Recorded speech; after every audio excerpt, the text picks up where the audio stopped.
Welcome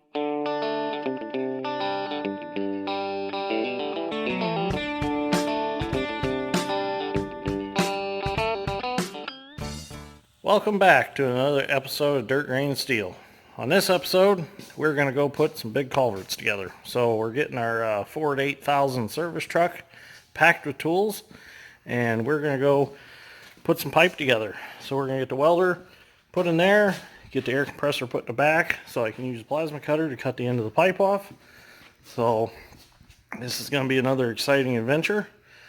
And I don't think I've ever featured my service truck in any of the videos, but it's a cool old truck. It's cat powered.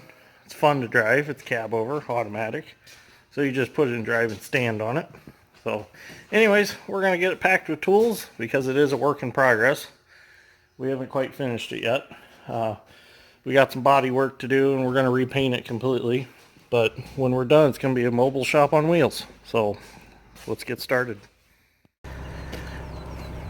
We got our service truck all stocked up, got all the tools in it, and like I said, service truck looks rough, but it is a work in progress.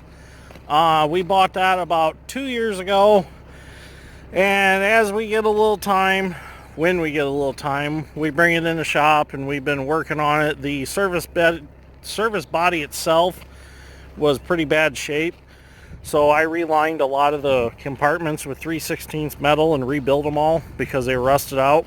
So as I get time, I rebuild them and just paint it with primer. That's why it's got a lot of gray primer on it.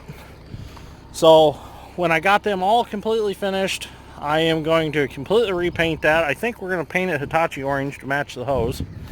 And when it is done, it will be a mobile shop on wheels. If you can't fix it out of that truck, it's pretty much not fixable. So that was always my goal, is I wanted a service truck that I could virtually fix anything out of, and I think that truck's going to be the one. I'm actually in the process of buying another service truck right now, and I'm kind of torn between which truck to actually make the ultimate service truck out of right now, so not sure which one I'm going to do it with, but one of the two, I think I might bring them both back to life, just to make them have two nice service trucks, because you can never have enough service trucks, enough tools. So anyways, for this project today, we're going to need a hoe. So I'm going to get old Japanese muscle here ready to go. Clean my cab out real quick. I've been using it out here for, well, soybeans and stuff. I built a ramp for the mini bulk bags to dump into the pro boxes. So I'm going to get the hoe up to the shop, get fuel in it, check fluids, and I'm going to get it loaded up. And we need this to actually pick up the culverts and move them around because they are 9,000 pounds a piece. So my Uncle Jamie and Tim are going to be assisting us with this project. So they're getting stuff ready too.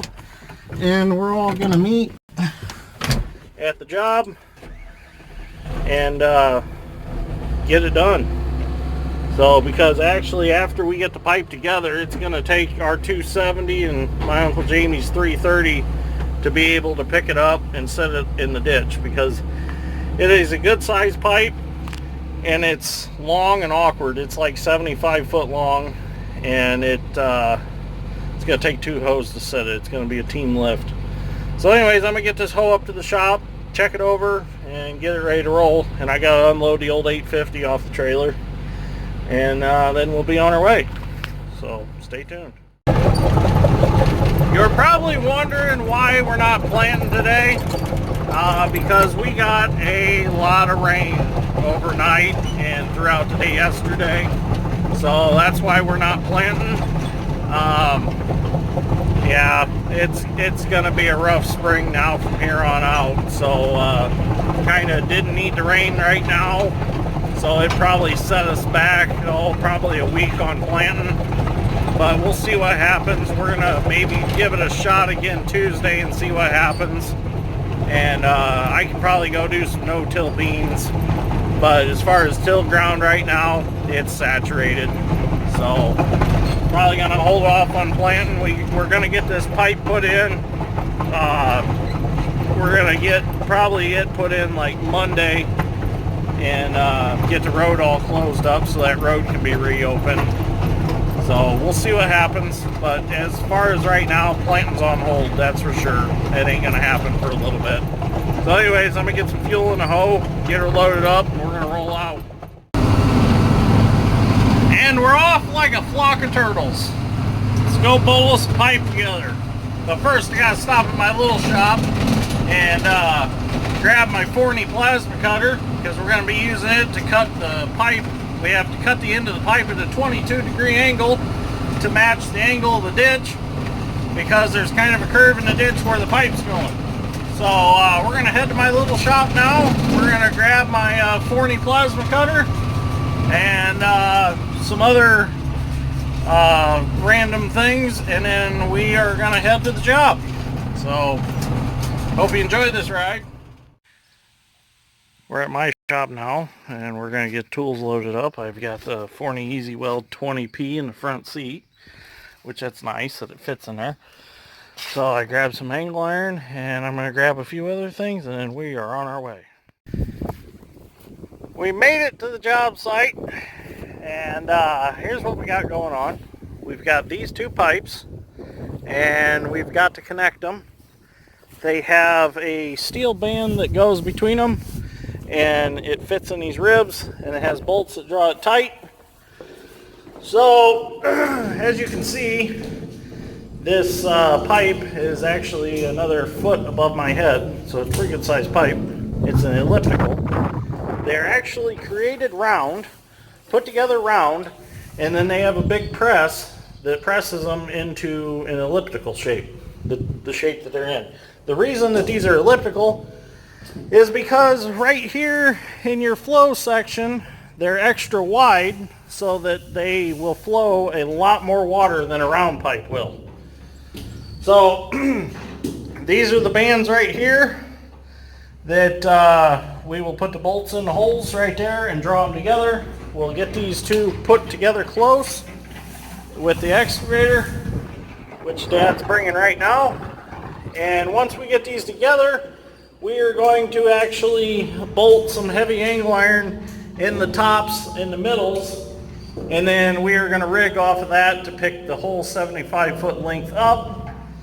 And ideally, we're going to pick it up all at once with probably two excavators, and that pipe is going to rest here in this ditch when all's said and done. So, but first, before I can put this pipe in, or we can put this pipe in, I'm not doing it by myself. Before we can put this pipe in, we've got to take one of these ends and we've got to cut it at a 22-degree angle so that it matches the angle of this ditch, because you can see this ditch is crooked. So for that, I brought the Ford Easy Weld 20P, and I've also got our Miller Trailblazer welder hiding right here, ready to go. So I'm going to use that to power the 20P, and I'm going to use our John Deere gas-powered air compressor for the air for the 20P. So it should work out well. I actually think that John Deere air compressor, since it's an air compressor and a generator, I think that it'll actually run the 20P all by itself. But I brought a welder just in case we wanted to weld the pipes together. So as soon as Jamie and Tim get here, we're going to get started and see if we can get this put together today. So we'll see what happens.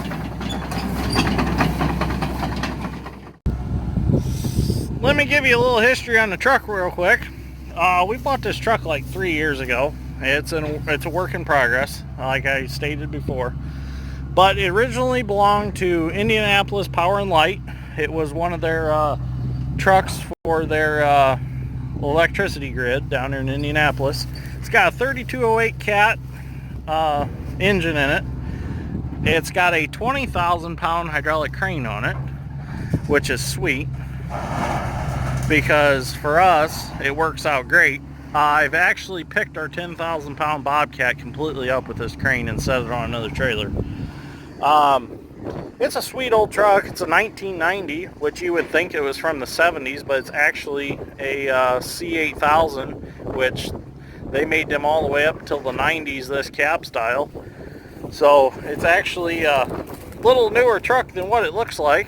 So it's been handy. I really enjoy it. It's fun to drive. It's got a Allison automatic in it. You just put it in drive and stand on it. So anyways, we're working on getting these pipes banded together.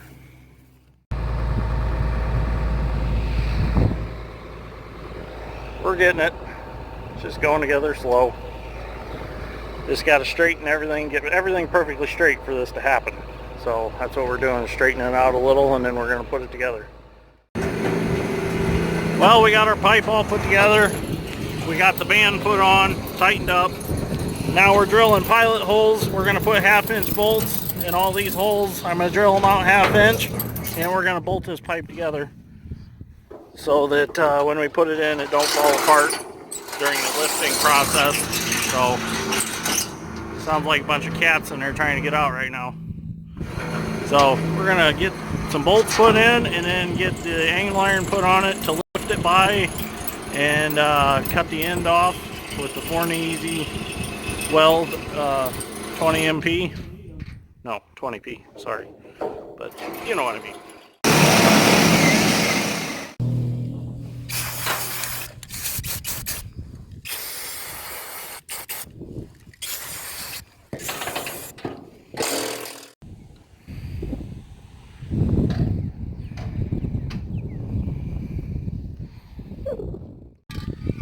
Now we're just going to paint our bands here to prevent corrosion and keep this pipe from rusting out. Anywhere we disturb the galvanized, we're going to coat. Just kind of spray this crap on here, make it real nice. So we are done now. Well, we had a good day. We got the pipe all put together, and that's going to be it for today. So next episode we'll cut it off and we'll actually put it in the ditch. So thanks for watching. If you like this, give me a like and subscribe. Greatly appreciate it.